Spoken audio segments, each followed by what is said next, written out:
پوری دنیا کے اندر ایک تماشا بنا ہوا ہے، جس کو کوئی کام نہیں ملتا وہ ہمارے نبی اکرم حضرت محمد مصطفیٰ صلی اللہ علیہ وسلم آپ کی شان میں گستاخی کا مرتکب ہو جاتا ہے، اور وقتاً فوقتاً یہ کام چلتا چلا جا رہا ہے۔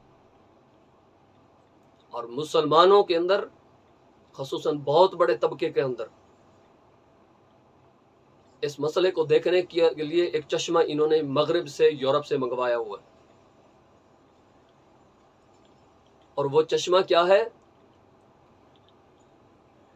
دنیا میں کوئی بھی مسئلہ ہو تو اس کو دیکھنے کے لیے جو ایک نظریہ ہوتا ہے اس کو تناظر عالم یا ورلڈ ویو کہتے ہیں یا پیرامیڈیکل کہتے ہیں۔ تو فرانس کے اندر یا یورپ میں کہیں بھی نبی اکرم صلی اللہ علیہ وسلم کی یا دنیا میں کہیں پر کوئی گستاخی کا ارتکاب ہو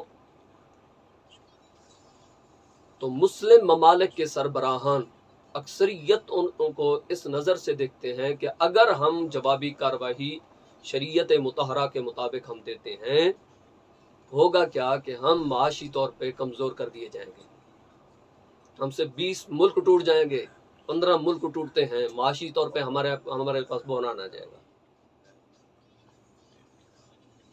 اب یہ جو اینک ہے، یہ جو چشمہ ہے مغرب کا دیا ہوا، مستشرقین کا دیا ہوا، ملحدین کا دیا ہوا، مادیت پرستی کا،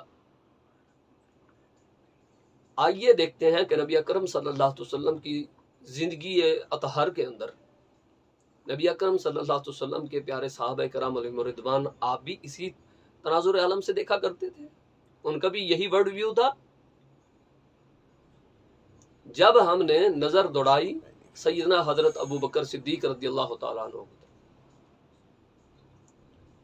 آپ نے پوری زندگی کے اندر کبھی یہ نہیں دیکھا کہ میرے معاشی تعلقات خراب ہو جائیں گے۔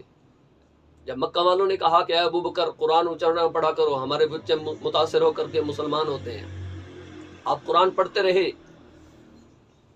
تصادم ہوئے، بے ہوش ہو گئے، اتنا زیادہ مار دیا گیا، بے ہوش ہوئے، ماں قریب آ گئی، جب ہوش میں آئے تو کسی کا نام نہیں لیا، ماں تک کا نام نہیں لیا، جیسے آنکھ کھلی تو کہہ رہے تھے کہ میرے محبوب کہاں ہے، نبی اکرم صلی اللہ علیہ وسلم کہاں ہے۔ آپ کا تناظر عالم پوری دنیا سے ہٹ کر صرف نبی اکرم صلی اللہ علیہ وسلم کی ذات اقدس ہے۔ حضرت عمر فاروق رضی اللہ تعالیٰ عنہ آپ جیسے اسلام قبول کرتے ہیں، آپ نے تجارتی تعلقات، معاشی تعلقات، برادرانہ جتنے تعلقات تھے سب کو پیچھے رکھ کر کے کہہ دیا، کہا کہ آج عمر نے اسلام قبول کر لیا ہے، جس نے اپنے بچے یتیم کرانے ہوں تو عمر کے سامنے آ جائے۔ آپ خانہ کعبہ شریف کا طواف بھی کر رہے ہیں اور تصادم بھی سب کچھ ہو رہا ہے۔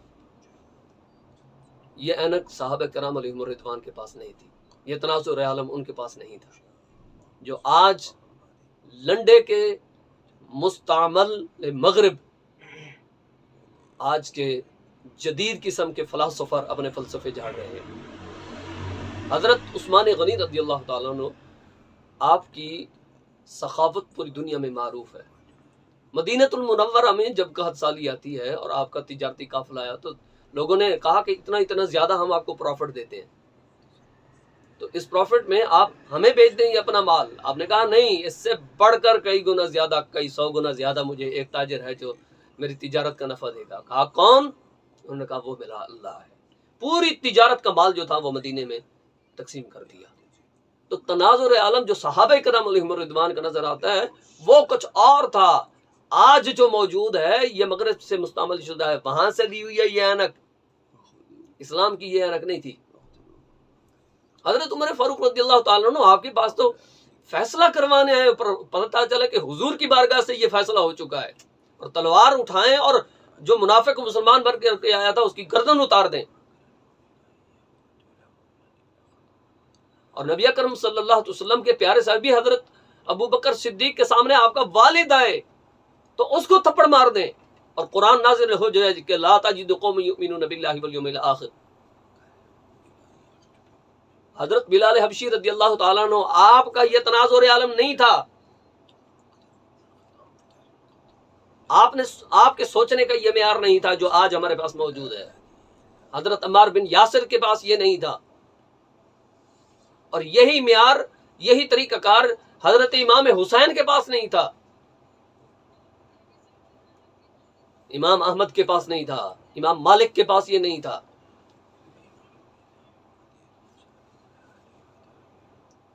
آج یہ جو معاشی معاملات ہیں جن کے، اور معاشی جن کو پریشانیاں لاحق ہو رہی ہیں، ان کا قصور صرف یہی ہے کہ انہوں نے دیکھنے کی جو اینک لگائی ہوئی ہے یہ مغرب سے لی ہوئی ہے۔